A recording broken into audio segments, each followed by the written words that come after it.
This is the solutions manual for the second practice exam. I apologize in advance because I left my calculator on campus and wanted to get this to you as soon as possible. So I'll carry everything down to the last line and then I will post the calculations in a separate document.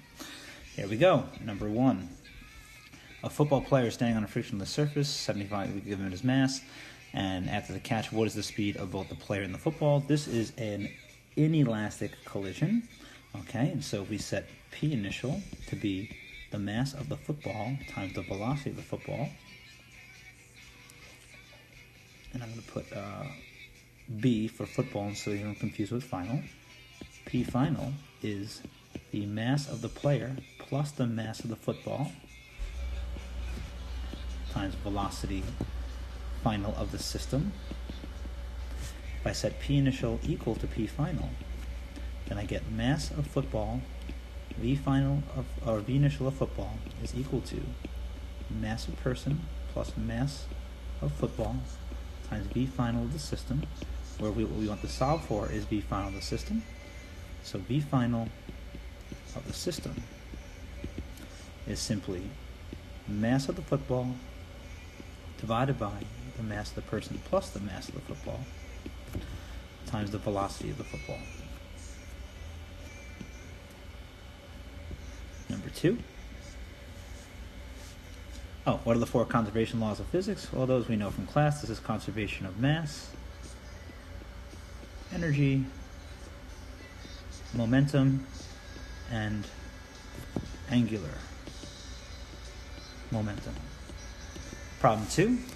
We have a water balloon being dropped. What is the water balloon's initial potential energy? Potential energy is mgy initial. Question D, what is the water balloon's speed right before it strikes the ground? Well, we know that if it started with a potential energy of mgy initial, its K final is 1/2 mv final squared. So if we set U initial equal to K final, then mgy initial equals 1/2 mv squared.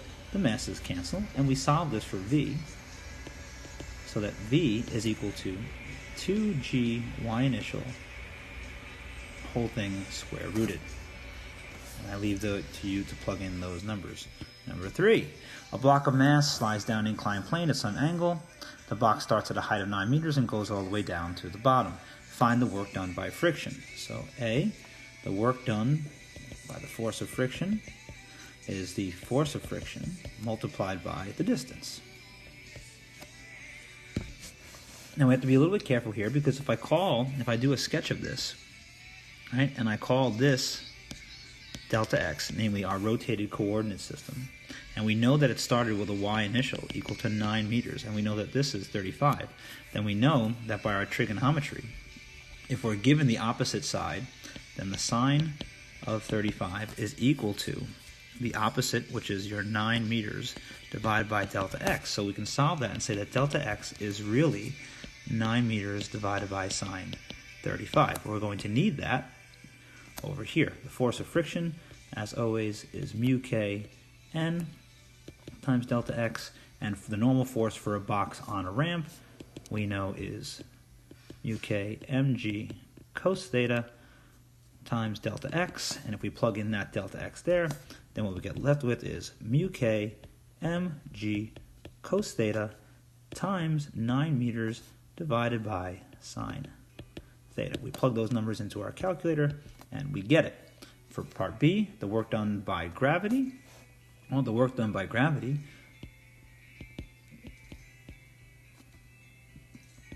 is going to be the force of gravity times its distance, which is just the mass, 4 kilograms, times 9.8, times delta y, which it moves a full 9 meters down. Question C, what is the work done by the normal force? Work done by the normal force is the normal force times delta y, which is 0, because if we think about this in terms of the shifted coordinate system, delta y for the normal force is 0. Question D, what is the acceleration of the block? This is where we need to use our 5-step process of Newton's laws. but we've already done most of that, so we know that the force is in the x direction. There is friction pushing you up, while the force of gravity's x component pulls you down. Writing each of those out is mu k mg cos theta minus mg sine theta. Whole thing is equal to ma. The masses cancel, and we get left with the acceleration just being g, oops, I canceled the wrong thing there, being mu k g cos theta minus sine theta. We plug those numbers into our calculator, and we get it. Question number 4. I need to pause so I can refer to the diagram. Okay, so we have the drawing, so now we just need to figure out what is the mass that will just barely set that thing into motion. So we do the 5-step process. For the mass on the table, we know that we have the normal force coming down, force of gravity, tension, and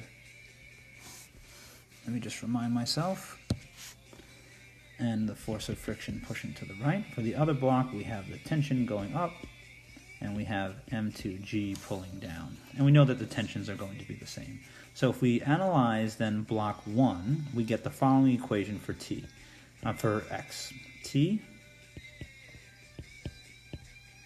minus the force of friction is equal to mass 1 acceleration in the X, and normal force minus mg is equal to 0. The other equations that we get for the second block is T minus m2g is m2ay. Now, if we apply in step 4 the physics, we know that this block is going to accelerate to the right, this one's going to accelerate down, which means that this acceleration needs to inherit a negative sign. We can rewrite each of these, which says that T minus mu k mg is equal to m1a. This tells us that n is just m1g, and this tells us that T minus m2g is equal to negative m2a. I'm going to solve this one for T, which tells me that T is equal to minus m2a plus m2g, and I'm going to shove that into the first one, which tells me that minus m2a plus m2g minus mu k m1g is equal to m1a, and solve this for the acceleration. I'm going to do that down here. So I bring all the accelerations to one side, which means that m1a plus m2a, by bringing the first term over, is equal to m2g minus mu k m1g. Solving for a, then a is equal to m2g minus mu k m1g, whole thing divided by m1 plus m2.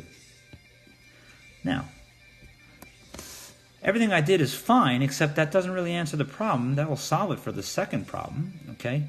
Except I made a mistake here in the sense that I've solved this saying that the acceleration is actually present. In part A, I technically ask you to do this where the acceleration is 0, because I say, what is the minimum mass that would just set it into motion? You know, what is the acceleration that will keep it stationary? So I'll do all that in green. Let's go back to this place here, okay? Right? And we get T minus mu s now, because it's stationary. m1g is equal to 0. N is still m1g. T minus m2g is equal to 0. And this is a system that we can solve for m2. I'm going to solve this one for t and plug it up here. So this tells me that m2g minus mu s m1g is equal to 0. And solve this for m2. m2 is just mu sub s m1. Okay? We have a number for mu s and we have m1, so now we have the answer to part A. So if we want the acceleration, if mass 2 is replaced by twice the answer of this, so just multiply this by 2 and shove it in here, we have everything that we need for question number 4. For question number 5, I refer back to the diagram. Okay, the first thing that I note about number 5 is that there's actually technically a typo, because I gave you, I didn't draw it to scale, and so the height that I should have gave you for one of the parts goes into the negative, but you won't have to worry anything about that. But again, the procedure is what is important here. So the velocity at point B, the first thing that we notice is that we have a K initial. It's 1/2 mv initial squared. We have a U initial. It's mgy initial. So for all the other places then, I'm going to use those, the E initial then, to be 1/2 mv initial squared plus mgy initial. So if I want this at point B, U at point B is equal to 0. K at point B is 1/2 mv at point B squared. So I get 1/2 mv initial squared plus mgy initial is equal to 1/2 mv at B squared. And I solve this for the velocity at B. The velocity at B then is, if we divide both sides by m and multiply both sides by 2, is going to be v initial squared plus 2gy initial, whole thing square rooted, will give us our velocity at point B. Question C, can the roller coaster make it up the final ramp as drawn? Well, how high can the roller coaster ever go?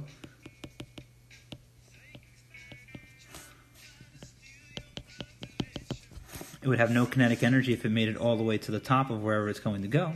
So we can then set 1/2 mv initial squared plus mgy initial equal to mgy final and solve for how high y final is. So y final then, if I divide both sides by the mass n the acceleration due to gravity, is just v initial squared divided by 2g plus y initial. And if we compare that number to the height, which is twice r, that if it's greater than twice r, we can make it. If it's not, then we cannot. Okay, question number 7. I'm going to scooch over to here. This is our conservation of momentum problem. Okay, so let's draw a top-down view of this one. All right, cue ball comes towards a stationary black ball. You have all the masses, and then what was supposed to be given was that you have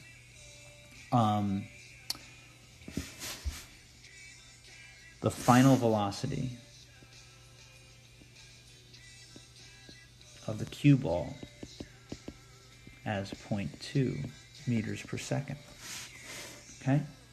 With that, this is identical to the problem that we did in class where we have to solve for the angle of the 8 ball. So if we set this up, P initial in the X is just mass of the cue ball, V initial of the cue ball. P final in the X. We have two things moving in the X. This is mass of the cue ball, magnitude of V final of cue ball times the cosine of theta cue ball plus mass of 8 ball, magnitude of V final of 8 ball times cosine of theta 8 ball. P initial in the y direction is 0. P final in the y direction. We have the cue ball going up, mass of cue ball, V final of cue ball, sine theta cue ball minus mass of 8 ball, V final of 8 ball, sine theta 8 ball. We set the x's equal to x's and y's equal to y's, and we solve this for the angle. Okay? Once we find the angle, that's all that we need to know. If it's between 41 and 43 degrees, then we know if he makes the shot or not, and that will complete the problem. So at this point, the physics is done, and I refer you to the math that we did in class in order to solve this out. If you don't remember it, I will jump through all the finer points right here. But I'm going to take the second equation and solve it for V final of 8 ball, which is not a number that we'll get, but it's at least an expression. So V final of 8 ball is going to be mass of cue ball, V final of cue ball, sine of theta cue ball, whole thing divided by mass of 8 ball, sine theta 8 ball. And then we're going to shove that into the first equation. So that new equation then is going to be mass of cue ball, V initial of cue ball,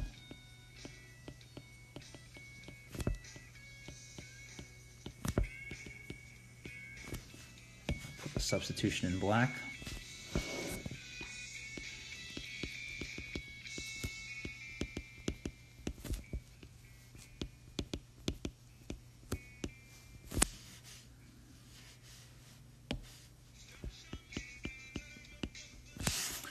Okay, so we have everything now that we need. Okay, so if we carry this through, we see that mass of 8 ball in this term cancels. Mass of cue ball in every term cancels. So we can now solve this for the actual angle. Okay, so this is going to be, if I bring this down, V initial of cue ball minus magnitude V final of cue ball cosine theta cue ball is equal to magnitude V final of cue ball sine theta cue ball cosine theta cue ball, and I'm just going to write this then as cotangent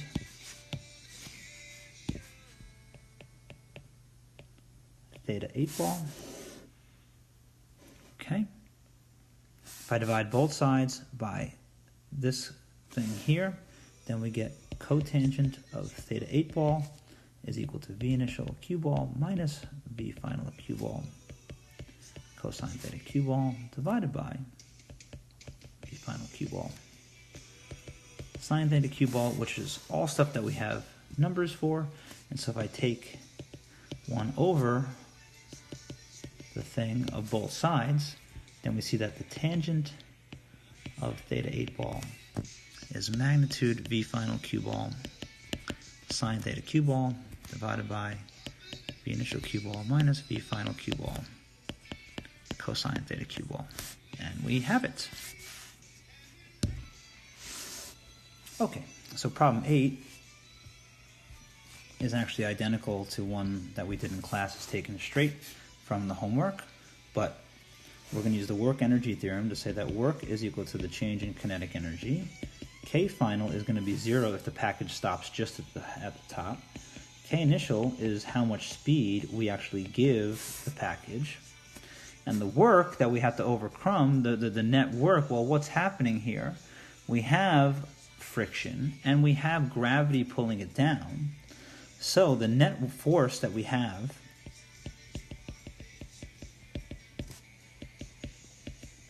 if we use, again, the tilted x direction, then we know that the work done by that net force is the force, which is the force of gravity pulling it down, and also the force of friction pulling it down, which is going to be negative mg cos theta. I'm sorry, I lied. Mg sine theta minus mu k mg cos theta is the net work times delta x. Okay, we have to be very careful because if the incline looks like this, and we have that the skier is at a height of 25 meters, and if this angle is 33, and this is what we're calling delta x, then we need to solve for delta x. Delta x then is going to be 25 meters divided by the sine of 33, and that's just from SOHCAHTOA because 25 is opposite, delta x is the hypotenuse. Okay, so that's a number that we now have as well.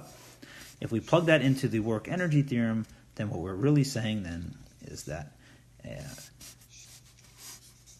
negative mg sine theta minus mu k mg cos theta whole thing times 25 meters divided by sine of 33 is equal to the change in kinetic energy, which is 0 minus 1/2 mv initial squared.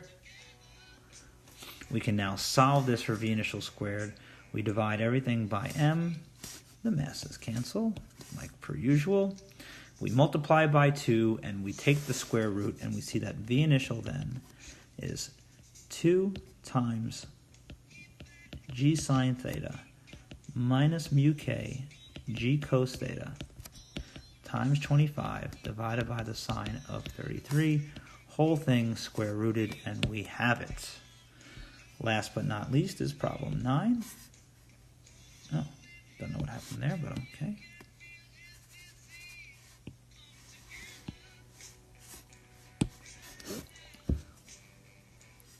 Last but not least is number 9, in which case I have to refer to the picture again. Okay, so we have 3 tensions. The whole thing is in equilibrium. Let's go for the easy one first. We know that T3 is just equal to mg, which for a 5 kilogram mass is 5 times 9.81 meters per second squared.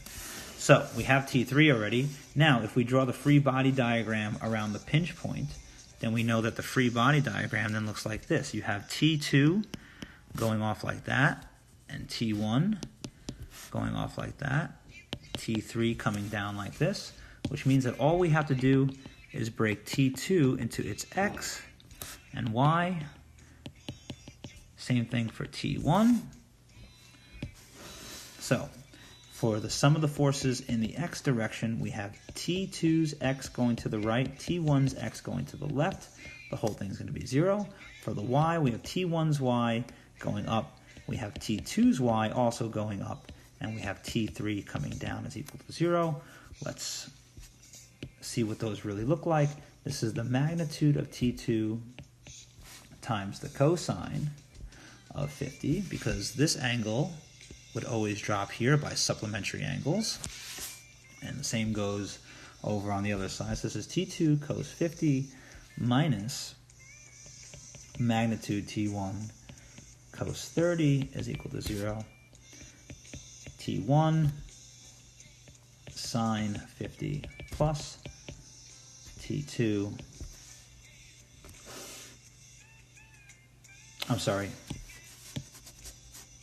I flipped those. T1's y is actually magnitude of T1 sine of 30 plus T2 sine 50 minus mg is equal to 0. Okay, the only 2 unknowns here are T1 and T2. I'm going to solve this one for T1. So magnitude T1 is equal to magnitude T2 cosine 50 divided by cosine 30. And I'm going to take that and shove it in here. So I get magnitude T2 cos 50 sine 30 divided by cos 30 plus magnitude T2 sine 50 equals mg. Well, then we can factor out T2, and we get magnitude T2 times tangent 30 cos 50 plus sine 50 is equal to mg. And so then, therefore, magnitude of T2 is mg divided by tan 30 cosine 50 plus sine 50. And those are all numbers that we have. We can plug those into our calculator to get T2. And once we have it, we can take it and shove it back in for T1. Ladies and gentlemen, I will upload this not as a video, but as a separate sheet with all the answers. That way you have it for your records. Until then, please remember the actual exam will be very similar to the practice exam. I hope you had a happy Thanksgiving, and I will see you all on Tuesday.